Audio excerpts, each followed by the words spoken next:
Welcome back to another episode of the Hunters Campfire Podcast. Kick back, settle in, and join Mark, Jono, and myself as we dive into everything hunting, shooting, and the great outdoors.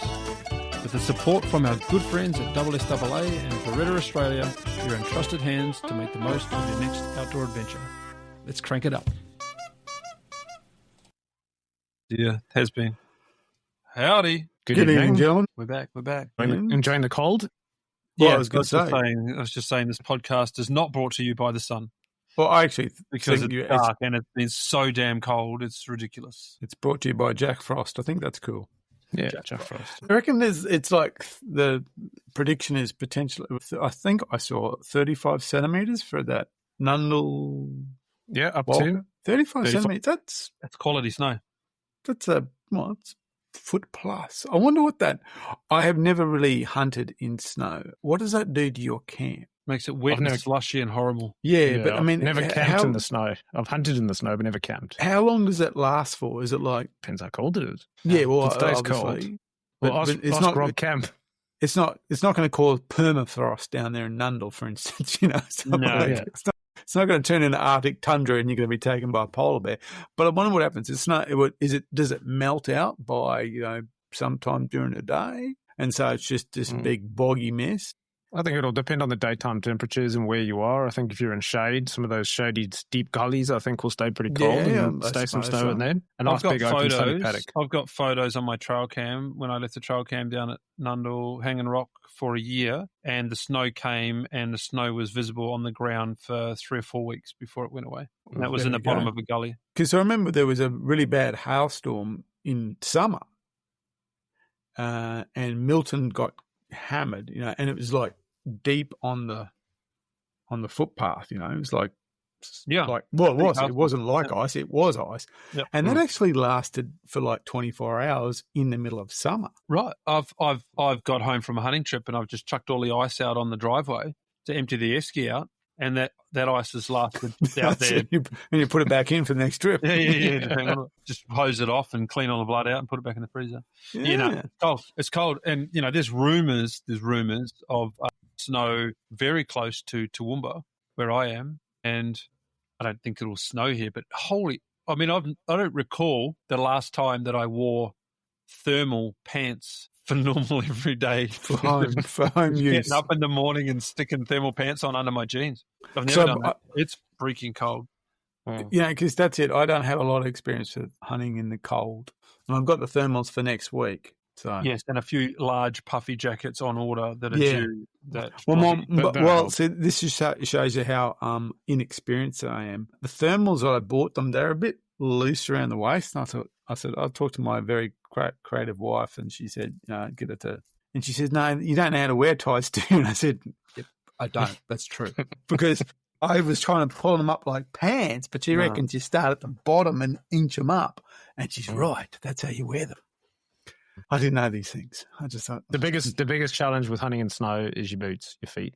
I assume it's because it's wet. Yeah, it's like gumboots. That's why when I lived in the UK, I hunted sealskin socks. Purely in gumboots is what I wore. But the sealskin socks are very, very good. I've got some sealskin socks. I might take them next week. Oh hell yeah! Take some gloves as insulate. But they're really, they do feel a bit. Have you worn them or have you just bought them? I have worn them, and I must admit they do feel like I've got plastic on my feet. I feel like you got inner soles, like extra cushy. Yeah, a bit more than in it. Yeah, I mean, you can't get, that's it. Waterproof socks. I completely understand.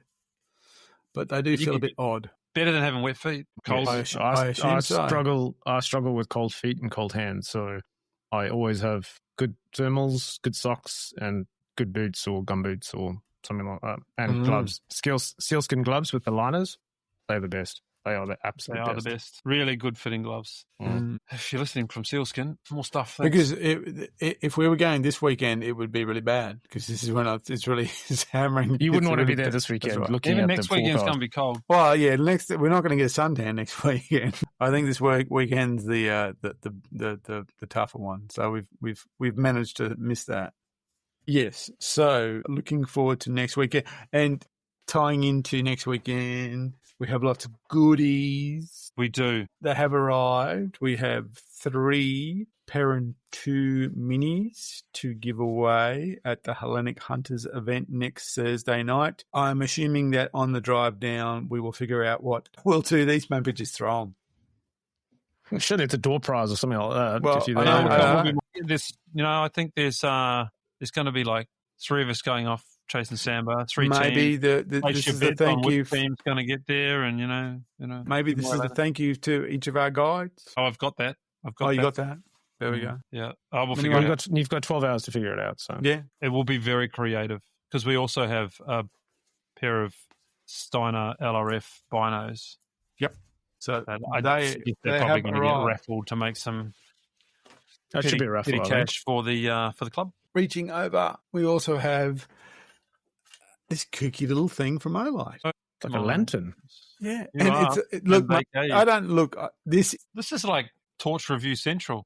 It's weird, this thing. It's actually kind of, I don't know how truly practical this is. It's very much more gadgety. It reminds me of this little thing, the little spaceman thing. Right. Because the reason I say that is when you turn it on. It's great for visual. Because it's supposed to be like, a hurricane lamp. So when you turn it on, at first you get like the little red fire glow. And then as you go past it, it then goes to white. White hot. Ooh. Yeah. And it's pretty cool. That serves no purpose other than, that's cool. I think it's so you can adjust the colour. What do you No, it kind of starts yellow like a lamp. It starts yellow, and then when you turn it on, because you remember the old... Yeah, the little gas lantern. Ones, especially the pressurised one, they'd start yellow until they get to a certain heat and they go white. That's what this one does. And it's even got these little yellow fins in here, which are the things that first illuminate, and then it goes to white. So that'll be a little thing to test. The other interesting thing that's arrived is from Matt at CR Kennedy is these Pixfra, I think you say Pixfra, thermals. So we got 2. Not to be confused with Long Johns. Yeah, not to be confused with. For those that can't see thermal what imaging devices. Cody works for that one that thermal, not thermal. Thermtech. Thermtech. Tells everyone how to.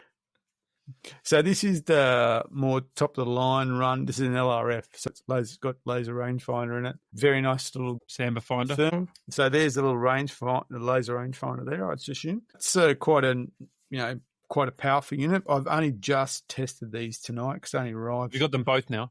Yep, got them both. So that's the more high end one. I think it's around 3.5. I think it's about 3,500, something like that. I haven't had a chance to look at these. We'll certainly have a look in more detail over the next 8 weeks. So there's that one. Are you taking those to territory? Well, that's what I'm going to say. So I'm going to talk about that. Yeah, I know that, but I'm not going to Samba hunting. I want to. And this one is like the entry level one. It's called the Mile 2. I like that. I like that. Yeah, I like the one. You know what? The hardest thing of this is to find out that that's actually the on-off button there. I was going, where's the on-off button? That's it there. This one, though, is really, really nice in that it's 3-button. That is just video. Push it, video. That's changes pretty cool. colour. So you can't hold the video down and take a photo? I don't know. I haven't figured out if it does photo yet. It's on Australia. For the people that are listening, the one that Mark's holding now is a tubular version. You would have seen the tube style. And the one that he was talking about before is more of the traditional shaped thermal, fits in the palm of your hand type one. This thing's be 5 inches, 3 buttons, very, very simple. Video button, the layers button, so it changes the color. And there's the one called Alarm, which is quite nice. I want to see what it's like. And the rear button is simply the zoom, and it's 2468. Very simple, really easy. Has a little bino rig compatible, I reckon, right there on the bino rig. So that one is a real, if you want a thermal, as a backup or a secondary type of optic to check, very, very, I'm quite impressed with this one, what I've seen of it so far. What was the brand again? It's Pixfra. So Pixfra. And you're saying they're quite a high end. So this is the high end one. So the bigger one is with the LRF is the higher end one. This Mile 2, and there's a few versions of the Mile 2, and I think the Costa version looks like it's to do with the front lens. So this is a Mile 2 19. So it's got a 19mm front lens. I think that's. I've been doing a little bit of research on them, and so I said I only just got them today. What's the price point on them? That one's 1,000, and the other one's about 3. 3.5. Okay. It's a big price. They're not a low-end product, that's for sure. Yeah, keen to see how they work. That's for sure. Yeah. So that's it. So the idea, folks, is we're going to be taking these down to New South Wales state forests next weekend, looking for sambar. But more importantly, and I actually think this is you and Adam, this one, mate. Mm-hmm. Looking for the donkeys. This is you and Adam looking for Pepe. Which is coming up quickly. Can you believe it? Pre-dawn Pepe. And with the laser rangefinder, you'll be able to say, okay, Pepe's crossing and about, and you'll be able to, over a couple of nights, track them. Yeah, that trip's coming up quick, isn't it? Yeah. And in essence, what I do also like about them is that they're ambidextrous. The strap is on the right-hand side at the moment, but it can easily move across to the left-hand side. There's the ports for it, so it's just me swapping it out. The eyepiece has an offset eye cup, but you can swivel that around to either your left or right eye. The buttons are right down the middle, so they're both hands and there's nothing else to get in the way. The larger one, the LRF, has, interestingly, it's USB-C charge, but it has an external battery. So whereas the little Mile 2 has an internal battery, both USB-C charge. And speaking of which, unfortunately, with the Olight lantern, they've gone to the USB-C charging. Good. That's disappointing. I like the interesting Olight. Well, they've had to go universal, haven't they? I like the little. Well, I thought they made them separate and different and interesting. The oak clip is USB-C charging. Yeah, no. Yeah, it's the parent has got the universal, not the universal, the magnetic. Yeah, the magnetic one. Yeah. So, speaking of hunting trips, Jono, the back. What's the latest? I'm still recovering. Yes, doing my rehab at the moment. So that's the update that I have. That's it. Just rehab and nursing it. To be honest, it's all about the territory trip. That's all I'm focusing on. So yeah, we'll obviously be skipping the Samba trip just because I can't carry the pack. Don't want to can't have any load. Can't sit for that long at the stage. So I'd rather just nurse it, do my rehab, and get right for the territory. Getting some recovery, some improvement. Yeah, so my flexibility's got a little bit better, which is good. So before I couldn't bend over and touch the floor and things like that. Not that I can now, but it's getting better. It's getting better slowly. So, all right. Yeah.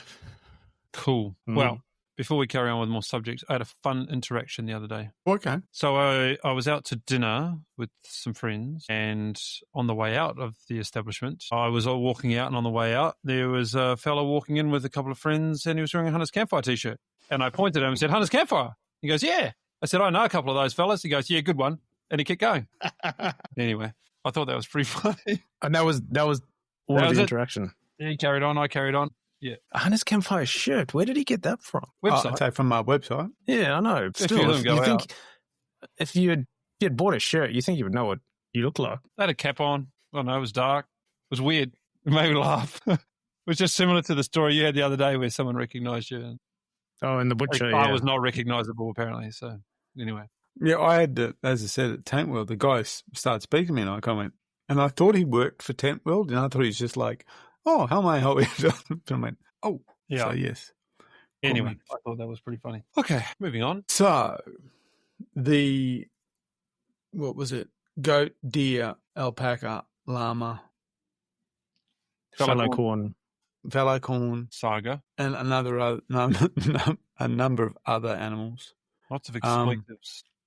Yeah, there's plus a lot of swearing. Dan was the person who made the comment. Dan Wynn. White heart. And he reached out to us because I went, I don't know what that means. And he gave us a bit of a breakdown. So I did some research on it.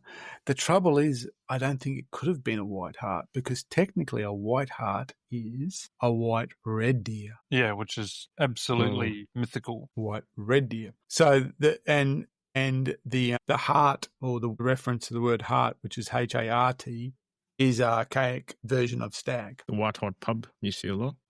Yeah, so the heart, H-R-T, is stag. So that's why it's a white hart. And Richard II, it was his, personal emblem. You see a lot of references, but when you see photos, they're talking about fallow. Yeah. Well, white fallow are not albino. They're just they're not albino, but they're white variant. Yeah. So there is a white Yeah, so a lot of them are, if you type in white heart, a lot of the things you actually see are actually fallow. But supposedly a white heart is a white-coloured red stag. Yeah, when we saw the first white fallow in the Pilliga years ago, we researched it because the photo came out and I was like, oh, it's a fallow. And then someone else said, no, that's a red. And I didn't know much about deer, much like now, but we went and had a look at the profile of the animal against, silhouette images. And honestly, it looked like a red. And I would have said that's a white red deer. And it was only at that point that we started looking to it even more and realized that white red deer are so rare that I think there were only 2 ever seen in history, white albino red deer. And there are plenty of white fallow around. I've seen them myself. No, they're not common, but they're not.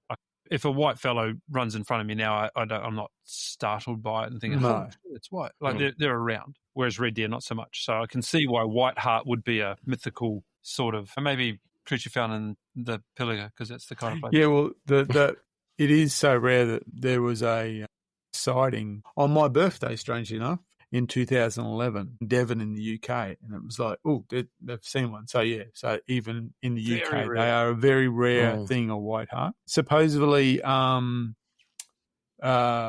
pick some kind of, it's Arthurian tales. It signifies the start of something when you see it, something significant, and also it's used in a way to describe something that's impossible to capture. So it's like a term you might use for something. So yeah, so that's quite interesting. I was quite been a bit of research about it, but no, I don't think it was a white heart, but close enough.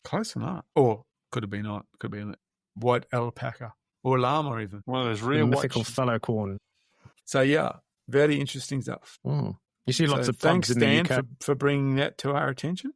You see just going back to the white heart, you see a lot of pubs in the UK called the White Heart. If you actually type in the White Heart, you get like a list of English pubs. There you go. That's a good idea. Keep talking amongst yourself. I can look because there might be a White Heart. I'm going there, and there might be one near where I'm going. That'd be interesting. All right, very good. Sehr good. Where you go? When we go to England, then in here. England, right? Well, I have. I'm glad we had this chat. I've been to the White Hart. There's one in Murrumbidgee in New South Wales, and I've been in that pub. I didn't even know about that. And now the football ground, White Hart Lane. That's must be really hard to find. Is it a mythical pub? No. Wow, that's interesting. I drove past it all the time and never really noticed it. And there we go. And we even went to that pub, didn't even really notice what it's called, the White Hart. There we go. Look at that. There we go. Fantastic. Sorry, interrupting? I was about to say I had to go back to the range on the weekend. So I went last weekend to get the scope sighted in. So I had the full field sighted in. It's a great little scope. I really like it. You like it? I don't think I'm going to give it back. Nope. But don't do what I did. So I decided, because we've got nice quality rounds. The Sarko rounds and the Norma rounds, they're good. It's good stuff. And I was kind of running a bit low on the 7mm rounds. So I got a bit of a mixed bag of some of the rounds that I've had in the past, a couple of half boxes, a couple of bullets here and there that I just haven't finished them up. So I decided when I got to the range, I was going to sight, or at least get it on paper with leftover rounds, and then wait until I'd done that, and then fine tune it with my hunting rounds just to save on rounds. Well, I forgot, didn't I? So I got it pretty much zeroed with leftover rounds and forgot altogether to put the Norma Oryx rounds through the barrel. So I got home and I went, God damn it. It's not as if we have a trip coming up in 1 week's time, so I had to go back to the range and sort that out. Anyway, don't do that. No, always side in with the rounds you're going to hunt with. Yeah, you always want to zero with the rounds you're going to hunt with. Finish zeroing at least. Yeah, well, I'm there tomorrow doing doing the tune up tomorrow with a guy called Daniel who reached out to me and who's just starting, wanted some advice. I said, meet me at the range, mate. Yeah. Now, I just also wanted to say, and I think we've said it before, the full field scope, beautiful clear scope, nice and small, but they come in a range of sizes. This thing is like $400, $450. I think under $450 for this scope. So if you're in the market for entry level, if you're in the market for a good scope for bush hunting, go check them out.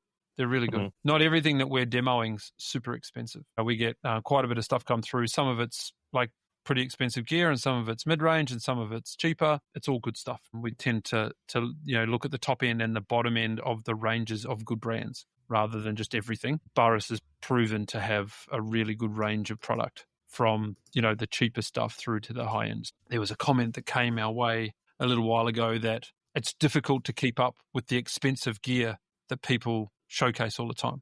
And it wasn't necessarily referred to us, but, you jump on and see forums and people are getting stuff on loan. Yeah, hopefully you see that we're bringing a good range of products through that you can, tune into and pick and choose what you like. But it's all absolutely gettable for most people. So anyway, just wanted to mention that. Yeah, I think that's a great little scope. And I know that Graham runs the Burris HD. That's a very nice scope he's got on his CDR. Different product line, but Burris scope. So yeah, I've got one of the HDs good, as well. There seems to be a lot of bang for your buying buck with those things. Yeah, and there was one other comment I wanted to comment on, and the bing in the background just made me remember. Yeah, someone said that. Someone's polite in-jest comment it was. I'm just trying to find. I said something like, "No, that's how our evil overlords keep track of us." Yeah, that's right. The nice comment that said, a more professional podcast might put your phones on mute before you start. Yeah, well, I'm sorry. Yeah, that's right. Maybe if you look at this, it's right. A more professional podcast, that's probably not us. Yeah, no. Anyway, it's all good. Whoever it was, I'm trying to find them. Yes, I did see that. Too many messages. It's all good. It's funny. The same person suggested that we do some kind of 12-hour live feed from the drive down. So that sounds terrifyingly terrifying. Well, that immediately made me think of in-car karaoke. There's just maybe we can do 3 or 4 different, 1-hour live episodes. We could do, maybe. We might make one friend along the way. Well, I suppose we do. The guys from Hellenic have sent us, not on a questionnaire, but they've sent us, stuff that they'd like to hear about. So maybe we could talk about that on the way down so everyone else could hear about it too. Could you? I think that's a good one. I do anyway. Stand by for the phone calls, Jono. I will be. I'm waiting for them already. So I'm sure we should do live dial into Riverside or something like that. And speaking of other listeners, is it Anthony Bayer? Is that the name? That's the one we got this evening. Yep. He just binged us. So that's why we have these. That's why we have it on, so people can talk to us and we can hear them. He said he's just made a comment that he's listened to everything now that we've got currently. So he's a bit information overload is what he said. Yeah. Good work, champ. Very good. dub.thehunterscampfire.net/merch. Bet you don't have a t-shirt yet. Yeah, okay. Trying that challenge out. And if you're wearing something and you see Hurls coming out of the pub and you're probably not going to recognise him. You won't recognise him. It's okay. All right. Very cool. All right, what's up next? Crocodile? Crocodiles. Crocodile Dundee, what? If you haven't seen it, I don't believe it. I'm not sure it's going to impact us hunters yet. But in short, after a heated debate about crocodile culling and the NT, the government has announced a substantial increase to the annual croc removal quota. The figure of 1,200 crocodiles per year stops well short of a widespread cull, but it is going to remove some crocodiles from the ecosystem. I thought I was going to read this and find out that we were going to be able to, go to certain places and target crocodiles, but it doesn't seem like that's going to be the case yet. I think they're worried that we'll go back to where there were only 3,000 left in the population back in the 70s, and culling them would be bad, but geez, there's a lot up there. Yeah, but problem crocodile capture, that doesn't refer to kill. Is it a cull? Do they say cull? Because they do capture as well. No, this is cull. Okay, so that's they're talking about removing juveniles. Oh, so they raid the nests as well. They raid the nests and take the eggs. I've seen them do that. Yeah. So you would think offer 1,200 permits to shoot a big crocodile, $1,000, $10,000. Can you imagine the amount of money the Yanks would pay to come to Australia and kill a crocodile? It would be shoot a 6-meter croc. If they were $1,000, you'd get 10,000. That's right. Yeah. I do it for $1,000. I'd just buy one and say, I've got one. Yeah, it's right. Someone will pay $10,000 for that. Yeah. Someone pays $10,000 for a bantang. Someone will pay way more than $10,000 to shoot a crocodile. Yeah, so imagine how much money the NT could. Imagine how much money the NT could make. Right up there. Well, it's me. Just 1,200. Imagine the grand slam of a buffalo, a bantang, and a crocodile eaten at the same time. I've had buffalo, crocodile, and kangaroo at the same table. Like a Was that ducking type thing. Some weird NT to ducking. That's right. Well, you know what? We could have Barra, Donkey, and Buffalo. Yeah, that's right. That's right. We could have Frank with us, and he comes up with some weird and wacky ways of. And speaking of that, I met a new friend. Okay, I was going to say, what were you picking on Frank about today? I was kind of didn't quite follow the conversation. He's easy to pick on. I'm loaning him a rifle to take to the NT. That explains it. He's rang. He said, "Can I borrow a rifle to the NT?" I said, "Yeah," because I've got a couple of projectiles bigger than his, and it's probably a better idea. And then all of a sudden, he's decided that maybe my choice of loaner gun is not for him, and he's asking whether you can contact our friends at Rugby and sort him out with a double gun. Come from? Okay, that explains. But the conversation was, so my gun's not good enough. Already my gun's not good enough. Of course, so I've created the meme on your behalf that says, "Can I have a wake-up call? My name's Frank. Can I have a wake-up call?" Yes, you can. 700 Nitro Express is not going to help you kill it because you'll just miss. Or whatever it was that I said. Anyway, I carried on.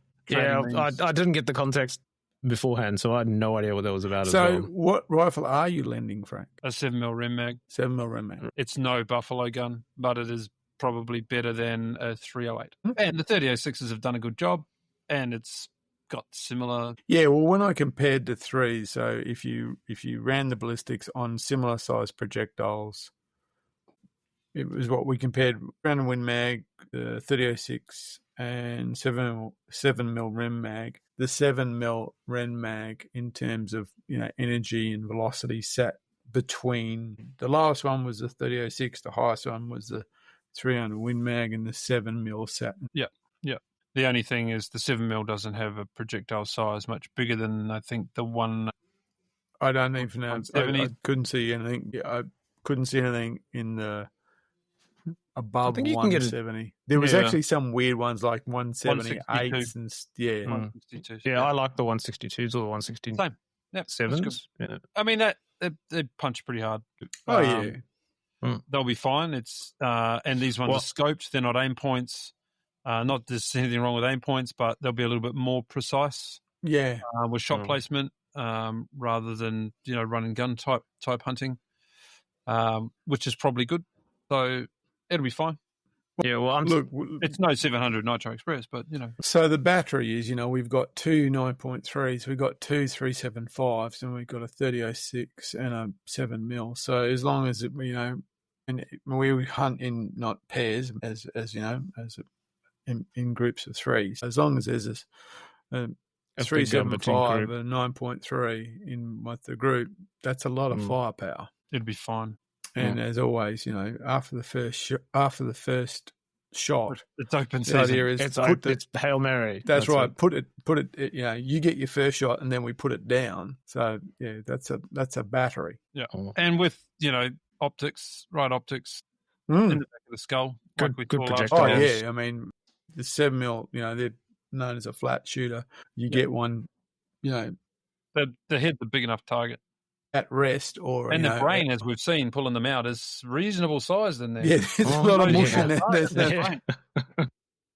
Just go to the top of the skull. That whole top cranium piece there's a big piece of brain to shoot. Big mushy thing in there. So behind the ear and all that stuff, it'll certainly do it. I'm excited. I can't wait. I'm pumped. You know why? Remember when we first said we were going to go to the territory, and I was like, I wasn't that keen. It was too hot, too sweaty. It wasn't me. I've been up there before and had my ass kicked by the place. Came back. Then we went up, loved it. Went up again, loved it. This year, I'm so damn cold. I want to go up into the heat. Somewhere warm. I'm craving a warmth. Bring it. I'm really looking forward to it. And I was, what was the name? Remember when we got to the property and we cruised along for a while and we went through a fence and detoured up a hill in a sort of forward drive mode and ended up on the top of like Razorback Hill or whatever it was. Do you remember what the name of the top of that was? I know exactly where. We stopped there, John. We cracked a can. We had a beer. Yeah, I remember that. Yeah, I was describing that to Frank yesterday. I said it's a totally different thing. I said the atmosphere feels different, like the warm night air. the dust, just the way the light is and all of that sort of stuff. I said, it's just beer weather. It's just beautiful beer weather. What was that place? Yeah, it was just so good. It'll be on the map, surely. It will be. Doesn't matter. Doesn't Probably matter. don't want to call place names out anyway, but No. Well, we'll be there in 6 weeks. less. That was the hill I ran up. So I ran to the top of that. When you guys all got confused in that paddock, I jumped out and ran up. That's right. You came from the other side. Yeah, from from the bottom. Yeah. Wasn't I ran to that point, Found the way up to that point. That's right. Well, at least we know where we're going this time. Yeah, we'll remember. I've got it on Venza anyway. That's true. Okay, so that's going on. Crocodile culling, good to know. Hopefully it expands out to hunting trips, but not yet. And the other thing is, what a surprise. Animal activists don't like the idea of a bounty for pigs. Seems to have had a bit of airtime this week, suggesting that it will enable the fringe minority of men to let loose randomly. Have you seen their ad about why, it's literally they've got a feral pig, like Lassie, and another animal. And it's almost like they went to AI and said, Bill, and it might as well be Babe and Lassie and then, I don't know, some other animal, some little putty cat. And they're going, it's so disconnected to what we're actually talking about. It's crazy. Imagine being in Parliament. Save Babe, don't kill Babe. New South Wales Premier Chris Minns on Tuesday threw his weight behind the feral animal bounty, saying the state has to do better to control pest populations. And the Premier has been accused of talking out his ass after backing a novel solution to tackle feral cat, pig and goat populations. Oh, wow. Talking out his ass. Anyway, we'll do our best to help. We will. We're Definitely on their side, not the greenies. I'm just going through my list, gentlemen, and there is one thing that we haven't yet discussed, and that is if we are successful in the territory, which we will be, when we're successful. People might be interested to know, how do we bring it all back? So how do we bring back all this meat? What do we do? Cut it up, stick it in the esky, put it in the back of the patrol? Yeah. So that's not what we do. What we do is we have a fairly significant refrigeration system. You're talking about the territory? Yes. Territory. Sorry, I thought you were talking territory. About Samba. Oh, well, look, I know that, going down south is going into, hostile territory, but I was actually thinking about the Northern Territory, not the Southern Territory. I could have sworn you were talking about not the Southern Territory. Okay. Yeah, let's talk about the setup, because the setup's we're gonna video this. We're going to do a video on it. We've actually been asked the question. Experimenting. Yeah. We've been asked the question about that. We've been asked. So what we're going to do, guys, is we're going to do hunt videos, but we're actually going to show you how we go about it. We want to do a bit of a logistics video, show the gear on the ground and things that we've learnt over the last 2 trips, that if are you lucky enough to make the trip yourself, you can learn from our mistakes and our learnings and make it a much more enjoyable trip. But I was going to say, one of the things is the refrigeration setup. So, and I'm also saying this because Jono's promised me a solar blanket, and this is me reminding him. I have it. Although we're going to have Jenny's on this trip. One as well. I've got to get mine because I want to because the Blue Eddie's got a weird plug. So I'll make sure that when I get it, I can hook it up to Blue Eddie before we go. You know what else he promised? No problem. What's it? You promised backstraps from last year's buffalo, but he's still hanging on to them. In the I freezer. dare say that Come down and get them. Or I would say they're already passed through the system. No, I think they're still in there. You think? I've got so much meat in there. It's ridiculous. You'd know if you hauled a buffalo backstrap out of your fridge. They're still in there. It's an unforgettable moment. Yeah, they're still in there. Speaking of that, if we get Samba next weekend, that means I've got red, fallow, and Samba in my freezer. Did I? It's almost like half the Grand Slam. I don't need it. It's downstairs. What? And goat? Yeah, and goat. But I was thinking if I got the Grand Slam, half of it will be in my freezer. I made a goat curry last weekend. Oh, it was good. Well, I'm going to interject before you carry on with this. We've made a new podcast friend this week. Now, you two don't know this, but I have made a friend on our behalf. Oh, okay. His name's Stephen. Steve competes in the World Barbecue Championships. Oh, wow. I didn't know there was such a thing. I'm pretty sure Steve got 5th in pizza making in some global competition. Really? I didn't even know there was a competition. Neither did I. Well, I knew there were barbecue competitions. And he is expecting to go to Texas next year for the World Championships. Wow. Isn't that cool? So that is very cool. The reason why that's cool I have because so many questions. I had so many questions as well. I had a conversation with Steve, and he's coming on the podcast. He's agreed to cool, nice, awesome. and answer all your questions. But I got to talking to him about the best way to deal with buffalo meat in camp so that we could eat it and not fight with it with our teeth. Because last year, straight the off ribs. the back. Yeah. Well, we should kind of explain that.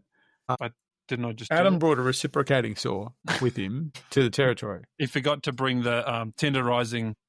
Well, the thing is, when he brought the reciprocating saw and I saw it, I said, mate, let's take some ribs. And he went, what do you mean? And I said, let me show you. I went, up the back went. And so we had Fred Flintstone brontosaurus rib racks. They weren't bad. He just went crazy for that. He went, God. He loved them. So we had some rib racks. Now, wrapped in foil and thrown on the fire. That's right. These rib racks were literally, hours old. The aging process was the carry back from the beast to the car, no rigor yet, to the camp. Wasn't there a moment where we went, did you get both sides of that buffalo? And he said no. And I said, do we think that the other side's spoiled yet? Yeah. So anyway. We took ribs, and so these ribs were literally hours old, and our cooking process was to wrap them in the foil that we had, and I think we threw them on the Weber, didn't we? We did. We put them they went in the Weber. Yeah. So look, and we had no seasoning, so they were. They were covered in well, we did. I had some seasoning. But I mean, it's not like we didn't have rib sauce. Yeah, there wasn't a dry rub, and they weren't so they were pretty rough and ready. Though, and Stephen can help us understand how to cook straight off the back of the buffalo a top quality piece of meat on the Weber. There's a process that he knows how he's going to tell us how to do this. Cool. Now, not to undermine Frank, who's also been researching the peasantry ways of cooking from days of old with, I assume, back when his forefathers and foregrandmothers they had baking powder from Coles back then? I don't know if they had Baking soda, yeah. I'm not sure if they had buffalo, though. Well, that's the reason Chinese food is the baking soda. Right, from way back then. Yeah, they went to Coles and got baking soda then. But apparently baking soda helps. But Steve was saying that there are other acidic processes that you can cook the meat through to get it really quickly tender so that you can turn a multi-day slow cook into a 3-4 hour one. So, watch this space. Yeah, I have played with the acidic tenderizer, and I find that it can make the meat go almost like liver. Makes it go very, very mushy. Yeah, so you got to mushy. Yeah, you got to be very careful with mushy. it. I'm going to trust the guy that goes to the World Championship. Oh, yeah, I don't want mushy. I've still got teeth. I don't need mushy. Yeah, but I don't want to be like... Yeah. You want to wrestle with your Flintstone bones again? Yeah, I thought it was all part of the, it's part of the ambience. Nursing home meat could be the go. It was a part of the ambience of hunting in territory, Yeah. I like mine falling off the bone. Yeah. That's I like my ribs. So I'm keen to hear this. There's a cooking challenge coming up, and I've enlisted real help. Cool. Good, because I can't cook at all. So stand by. You win. Podcast. You can ask if you've got questions about cooking meat. Send them now, so we get ready for Steve. Okay. And look, Frank's not bad. Frank's pretty handy around that campfire too. He is handy. So and he, and more importantly, he seems to really enjoy it. Well, he did a great job of the Asato cross deer in deer camp. So I've put the challenge out there that he can cook a whole buffalo over the fire, and we'll see how it goes. Well, good luck. There is always Hendo's one of the sides of Hendo's trailer is a grill. Maybe we can just put it on the trailer and light the fire underneath it. Sato grill is fry pan. Yeah. All right, it's getting ridiculous. Sorry, my interjection. Back to cooling. So back to that around that. So you may have heard us talking. We take refrigeration. We take lots and lots of different types of car fridges. That's because we all take our own. So we have a collection of car fridges, and last time we used solar power to keep those car fridges cold. They serve a couple of purposes. Not only do they game meat, but they also obviously take care of our camp food. But probably most importantly, they also provide the ice for our hydration system. So to do that, there's a bit of logistics involved. Last time we used primarily solar power and a bit of charging when we were moving the vehicles around, but it was mostly solar power. And we found that whilst that worked well, it did have some drawbacks, which we've spoken about, which is heat loss, because it's damn hot up there even when we go up in somewhere between 35 and 40 degree days and a very dry heat. So we had some issues around solar power gear, just basically struggling with that. So this year we're going back to Fred Flintstone style and taking a generator. Yeah, so solar and generators this year is the plan. Run the Jennies during the day just to keep batteries topped up and fridges running, and top up other batteries and with solar power. Yeah, it's going to be a sort of hybrid situation, but I think, the Jennies are going to make a big difference this year. We also take a lot of eskies and we fill those, every single one of them, with ice before we get onto the property, and fill the fridges, as many as we can, with ice. And then do we want to take more fridges if we got Jenny? We probably should. Yep, we should take as many as we can. That's logistically possible. I've got my 2 again. Adam's got a couple. That should be at 7. That's pretty good. It's a lot of refrigeration. Yeah. Yeah. But what I'm doing this time as well is I'm going to, in the evenings, I want to try and break down a bit of the meat and vac seal to A, make more space, B, get rid of oxygen, and just to help that cooling process. So that's my plan. And that's simply because if you think about it, a standard, 50 to 70 litre car fridge isn't designed for a buffalo leg. When they rate them by how many cans this will hold, they very rarely say 1.5 buffalo legs. And the issue you've got is airflow. So I had a fridge I had a piece of meat right at the bottom, and there were sections of that got no cold airflow, and it spoiled even in the fridge. So I want to try and remove as much of that dead airspace, reduce it, get rid of the oxygen, and then I can get more meat in the fridge. It's going to cool better, and I can get more in there. So that's my plan. Well, you could go real hardcore, bring a mincer. You could, yeah. Bring home 100 kilos of mint in a big pile. I do like to let mine. I suppose you could easily pack it into 2 kilo lots. Yeah, it's not a bad idea. Because then you're stacking it like bricks. Yeah, you can cool it down in eskies. You can get a bunch. You can't put it all in and just stack the freezer full. You've got to do it in layers, but you can do it in manageable layers that way, rather than big lumps of meat. And mincers, you got a decent mincer. You got to stick it on the Jenny. It's a nighttime job when we're just sitting around chewing the tough bones anyway. Yeah. I mean, I've put so much more meat in my freezers because I had just had a massive mincing session. Put them all into 1 kilo packets, and they're all just thin slabs. Yeah, it's a good idea. I literally do the same thing and do them 500s because that's a family meal for us. Yeah, I do 500s, but I could do a kilo in vac seal and then break them down. It's a good idea. Even if you only do 50 kilos, that's only right. But that's right. It's a lot, and it's if you got the time, and you just split it up amongst everyone. Here you go, people. It's a good idea. Let's do it. Take a mincer. Take 2 mincers. So usable. Oh yeah, tacos, bolognese, lasagnas. And then everything. you can, and if you want, back straps and stuff like, keep them separate, break them down. Don't break them down, but separate them so they fit nicely in the length of the car fridge. Do it. We're taking mincers. Done. Take the mincer. Take the mincer. Has anyone got one? I've got 2. Done. Not sure my Aldi mince is good for buffalo. Not a whole one. It's done a whole cow, but we'll give it a go. I've got a hand one. We can just crank it. Oh well, it's one of the old. Come back with 4 arms. Like a crab on the beach. What happened? I minced 100 kilos of buffalo. I've seen that meme. That's the arm of the single man. I've seen. Do you know what I saw? Is someone took the handle off and they got the drill and they put a drill on there and and then you mince. Yeah, or attach it to the axle of your car. That's right. Yeah, we'll lift the patrol off the ground, put a rope around the handle, and just like a PTA. Yeah. That was the first mincer I ever bought. It's the hand one. Annual pre-NT service. Far out. Got the car, had its major service at 120,000 Ks, and coming up to the territory, brand new tyres have got to go on because pretty sure I scrubbed out nearly 2/3 of a set of tyres last time. I want to get that done before we go down south. And here's an interesting one. Okay. Transmission service. I know we're talking about hunting stuff, but transmission service. Sealed for life transmissions. I just don't like the idea.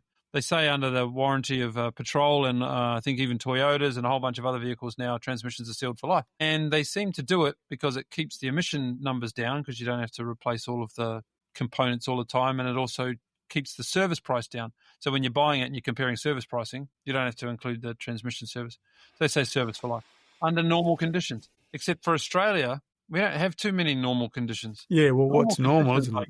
40 Ks a week. Something really stupid. It's certainly not spending a week up in the territory in the bull dust and towing a camper van at 130 kilometres an hour up the Stewart. Yeah. For 8 hours. That's no. So I took it in to get, and they're like, no, it's still for life. I said, but what if I want to get it serviced? Because I know people get the transmission serviced, and they're like, I do it every 40,000 Ks because I tow, and it's putting, you're putting your vehicle through harsh conditions. It's a real scrap to get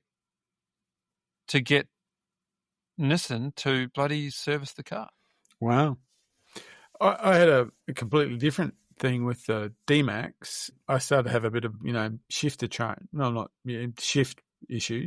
My mechanic, who I have a great deal of time for, they changed the fluid, and he said, what we're going to do is we're going to change the fluid every 10,000, every 10,000 service for 3 times. And he just changed the fluid and changed the fluid. And that was when it was around 170, 180. Change fluid. And the first time it was better, but not great. The second one, and that was it. So I, just said, it's just build up and all sorts of stuff in there, and that's it. And it took a while to flush it out. Yep. And anyway, I won't say what I will or no. Actually, I was going to say I won't say what I will or I won't do, but I'm going to get it serviced. If Nissan are listening, I'm sure they're not. They'll be able to spot this point in our podcast and void my warranty. But far out, man. I think it's just the dumbest thing ever. I've spoken to quite a few handy car people, and they just, you jump on the Nissan forums and see what people are doing when they're using their vehicles for what they're designed for, which is heavier towing and things like that. Everyone's getting them serviced. Yeah, well, I mean, wasn't that the whole idea of yours a Y62, isn't it? Wasn't the whole idea of that V8 that it was like, what did they call it? Like an investment in torque or something like that was the whole point. You need torque. You need, when you're traveling, towing your 4-axle trailer caravan and boat and all that stuff, you need that torque. So you would assume that there's a load issue there. Anyway, they told me that you have to use genuine Nissan fluid because Nissan are in the market of making their own fluid and not rebadging others. Yeah, they got their own refinery. Yeah. Mr. Miyagi there is making Nissan fluid. They've been doing it for like 1,200 years. And just for fun, I rang a few different dealerships to find out whether they had some fluid in stock so that I could get my transmission specialist to do the job, because it wouldn't be an apprentice, it would be a specialist. And more than one of them said, we don't use genuine. We used a recommended synthetic replacement because it's too hard to get the genuine stuff. From Aldi. So how many warranties are being voided by their own dealerships? I don't know. Anyway, we're moving on. I'm getting serviced. We're going to be right. Cool. If we break down on the way to Samberland, it's because something's gone wrong in the servicing department. It's a good warm-up for the territory. It can't happen because Trevor is coming with. Oh, he's very handy. He wants nothing more than to tow the Nissan out with his Land Cruiser. We can't allow this. I've got roadside. How many memes would there be after that? I just want to know what happens if we tow the Cruiser. I'm wondering what goes on there. You watch that. Yeah, that big tank tractor thing. Anyway, that is that. Looking forward to it. It's going to be fun talking to the crew down at Hellenic. Looking forward to giving some stuff away and interacting. I'm looking forward to halloumi. You reckon we're getting barbecue halloumi? I'm hoping there's going to be barbecue. I hope they're listening. Hope this is out before we get there. If I'm getting up at 3 to be up at your place at 5, and then we're driving. So what time are you leaving? 5 a.m. 11. We've got to have our game 6:30 in Sydney, in costume and ready to talk by 7 makeup in the evening, and your makeup done and everything. And so sound checks. Leaving here at 3:30. His place at 5. We're leaving mine at 5, and then 10, 11 hours to Sydney. I'm hoping there's going to be halloumi. Hopefully it's not snowing. Well, you know what? My favourite Greek treat. Well, actually, there were lots of them, but while we were over there, is ouzo? No, I don't like ouzo. No, isn't it grappus? Anyway, no, a block of feta baked, so it's all gooey and warm, and then drizzled with honey. Now, that is incredible. Try it. You can do it at home. Air fry that bastard. It works. I suggest you find a friend, wife or other, because you don't want to eat a whole block of that by yourself. But holy hell, there's the flavour, the flavour of the honey and the feta together is just nuts. So good. Try it. You'll love it. Thank me later. It's going to be my hunt camp dessert next year. Baklava, that's what I'm thinking of. Baklava. That's what I love. love. Ouzo either. No, it's not, but it's a dessert. But It is, but isn't it? That's not Greek. That's apparently it is. I just Turkish, and all sorts of other Middle Eastern places. Oh, I don't want to get in that conversation. Yeah. Oh, yeah. Pavlova came from New Zealand. So did Lamingtons. Yeah, settle down, people. Yeah, baklava is Turkish. You're right. Other than that, the Springboks have been found out to be dirty cheats, and Australia was robbed at the end. Why were the Springboks dirty cheats? Oh, they're always cheats. Just just because they're the best team in the world. That's all. Yeah, the Wallabies. I found a really interesting thing out about though. I was seeing this guy talk about it. There is 36 professional football teams in this country. 4 of them are union. It's amazing that we actually can field a team. Well, if you've got a population of X amount of thousand and we're only selecting for 4 teams, then you're only getting the best 4 teams worth.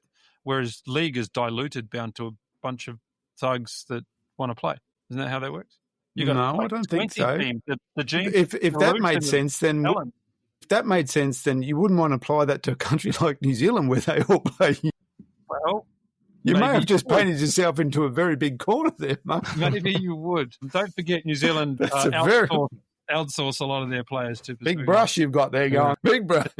Yeah. I'm painting the kettle black before I call it, all of that. Okay, cool. No, I was surprised. Counter argument. Do you know there's going to be a All Black Springbok test when we're in the territory? Yes, and I've got Starlink this year. Got to take the projector. Have you got a projector? I've got a projector. I got a projector. Wait, guys, 2 vehicles, 2 trailers. Projector's this big. Yeah, they're tiny little things now. Don't worry about it. Whatever. We're not going to miss the All Blacks versus the Springboks. We'll be able to put it in Adam's air-conditioned tent. It's true. You have heard about this tent. Did we talk about that? No, we didn't talk about it. All these fridges are going inside a double-walled tent with a 12-volt air conditioner. So that we keep air conditioners. Keep the heat off. So that's going to be rugby. I just have this fear that one day we're going to be, up on an escarpment somewhere and we go, hey, look, there's another fire over there. That's near our camp. Yeah, the Temu projector set everything. That's right. Yeah. The Temu projector has caused a meltdown through the whole system. So all the meat is now barbecued inside the fridges. Yeah. We flash fried. Yeah, nice. Well, okay. So we've gone into silly mode. Anything else before we wrap? No. We're done. Picks for. Going to test them out. Picks for. Go test them out.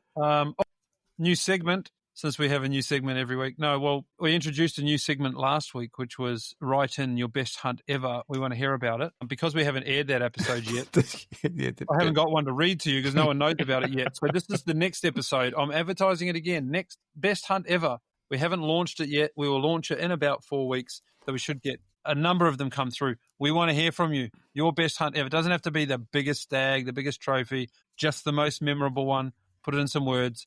Get some prizes of immeasurable value. Maybe you could make that the ad for this week. I could do that. Do that. Ad. Are we now going to dance to our outro? We're doing the outro, are we? Who's doing it this week? Have you done one yet, Jono? Jono, he just doesn't get on board. I will, no. But wait, here we go. We're doing, which one is it? Mine doesn't really, you can't really dance to mine. This is the dancing one. This is the dancing one. There we go. And we're done. Next week will be mine. Good night, gents. Good evening. Well, guys, that's it from us here at the Hunters Campfire. We hope you had a laugh, learned something new, and feel a bit more fired up about your hunting, shooting, and outdoor adventures. With a big shout out to SSAA and Beretta Australia, whether you're out in the bush or swapping yarns around the campfire, remember, stay wild, stay curious, and make sure to stay safe.